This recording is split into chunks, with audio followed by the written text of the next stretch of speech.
There's a blatant hypocrisy in what I'm doing right now. I'm sitting in front of a camera, then uploading a video to an algorithmic server, hoping that a digital system pushes it onto your glowing screen so you can spend your limited human attention watching me. I'm using the exact machine I believe is quietly fragmenting our minds, numbing our curiosity, and trapping us in an addictive loop of shallow algorithmic autopilot. If you're anything like me, you probably also feel this nagging sense that maybe you shouldn't be here. You should perhaps do something else, something in real life. Well, talk of IRL in real life seems to have fallen out of fashion, and maybe even for the better, or maybe for worse. I'm not going to give you clear answers all the time. I want to do something better.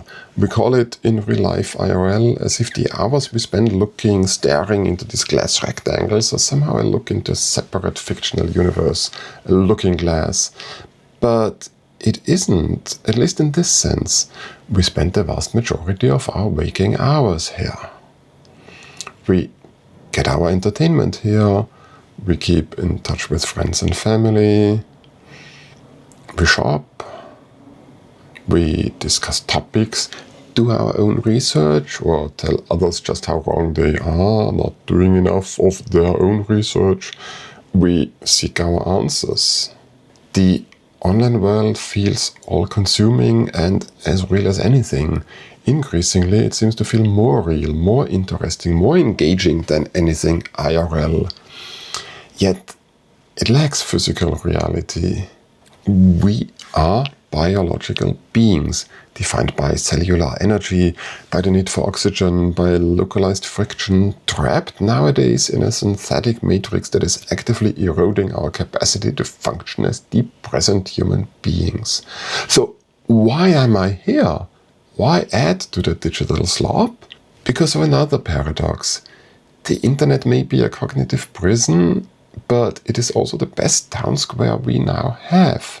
And if those of us who crave depth, who want to talk about raw biology, analog focus, history and how things develop and interact, if we simply abandon the web to head into the woods, we leave this matrix simply, completely uncontested.